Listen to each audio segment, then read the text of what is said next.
back to PropTech TV show Perth. Here with me today in the waiting room we have Paul from BCI. Welcome, Paul. Hi, how are you? Are you excited to be here or a little bit nervous, being on TV? Yeah, a bit nervous I suppose, but hopefully we'll get through it okay. Have you done much filming before? No, not a whole lot. No, not a whole lot? Yeah, some And events and stuff like that, but A little bit?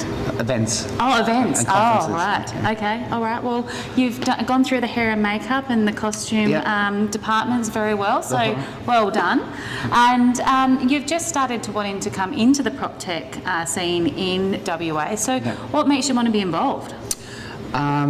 They're innovative, I suppose, and working with local companies, which to me means a lot, I suppose, keeping things local and helping out businesses. And I heard a little rumour that maybe BCI want to come on and sponsor something for the Prop Tech Hub in WA. Yeah, certainly we've started discussions on that, so yeah. Oh, well, that's exciting. So there's certainly more to see from BCI here in Perth. So thank you, and I won't hold you back. Good luck, enjoy, relax, and have fun with Prash, who is the co-host or the host of the Prop Tech TV show Perth. Thank you. And today on the PropTech TV show Perth, we have Paul of BCI. Paul, welcome to the show. Thanks for having me. Absolutely, Paul. Before we start off, would you mind sharing with the audience what exactly is your company all about? Yeah, so BCI provides the construction and mining industry with a platform that effectively tells you the who, what, when and where of every upcoming project. Not just construction and mining, I suppose. We cover if something is going to be built, demolished or refurbished, and that's across oil and gas or utilities, the industry as a whole. So we aim to capture projects in their earliest of stages, from concept, and track them right the way through feasibility, design, master planning, through tender, onto construction, and in certain sectors while they're operational too, so like mining and oil and gas.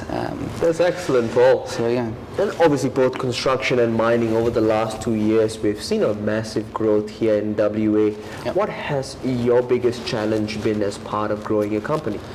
I suppose challenge throughout COVID was a lot of companies struggled. We're, I suppose, lucky in Australia that construction and mining was relatively allowed to keep going to a certain extent, although companies, I suppose, some did panic in the initial and some of our clients were affected.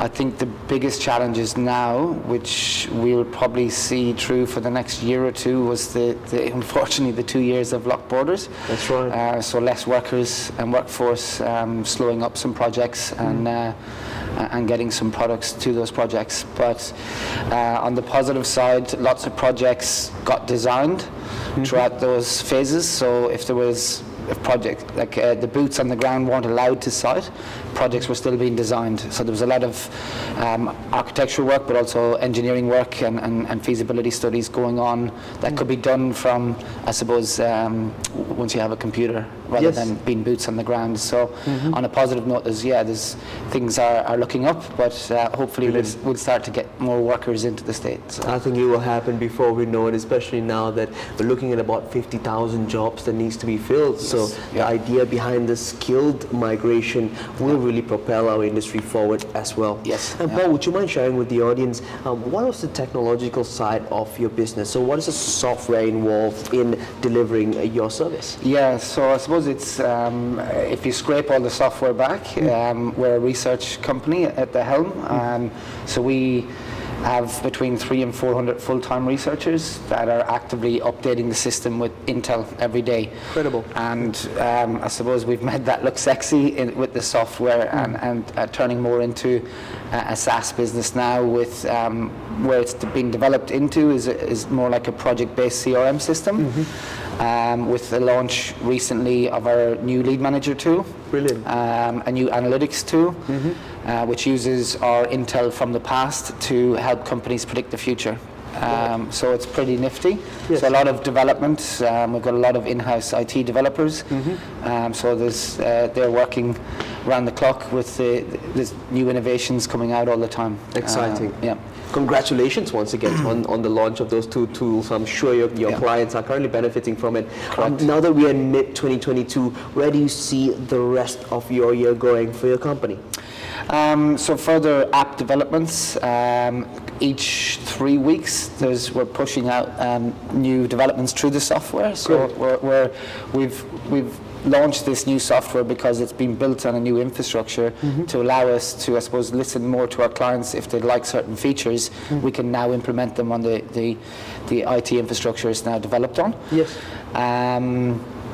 And yeah, there's some exciting things coming. Probably not able to talk about all of That's them. all right. But yeah, no, we're onwards and upwards, I suppose. Yeah. Great to hear that. Yeah. And Paul, just scaling back about your background prior to joining or starting this company, what was the reason that you started it, and what problem were you trying to solve? So it's funny, the history of, I suppose, what we call the leads industry is it started at the turn of the 20th century. It was a guy in America cycling around on a bike, jotting down construction sites information, and then selling pieces of paper to subcontractors who wanted to know upcoming projects. Look at that. And then pretty much 100 years later, our founder, Matthias Krups, he started the company in Southeast Asia and then brought it across, that was in 1998, and brought it across to Australia and ANZ in 2002, and he resides in Sydney now himself, but and it's grown from there. So back in the day, anyone who's been in sales or business development or project acquisition would probably remember good old paper leads, which were, you got your leads and then you'd dial them. So Matthias was very much so on the forefront of digitalizing that whole industry. So it's BCI for our clients. It's a major shortcut in their project acquisition process. So whether you're in a downtime, we help, which has happened through the GFC or even through COVID, when some projects stopped, companies still want to know where is their next project to have a constant pipeline. Absolutely. And then when they have a busy pipeline, we can also help make them more efficient with managing the pipeline with our new CRM tools. Brilliant. So yeah. That sounds very much exciting, and once again, it's good to hear the history behind it. I recall the paper leads back in the form of Rolodexes back in the day. So I'm sure that's how I would have started back then. Once again, Paul, thank you so much for sharing your journey so far with us, and thank you for your time here as part of the PropTech TV show Perth. We would like to wish you all the best. Thanks very much. Thank you, Paul.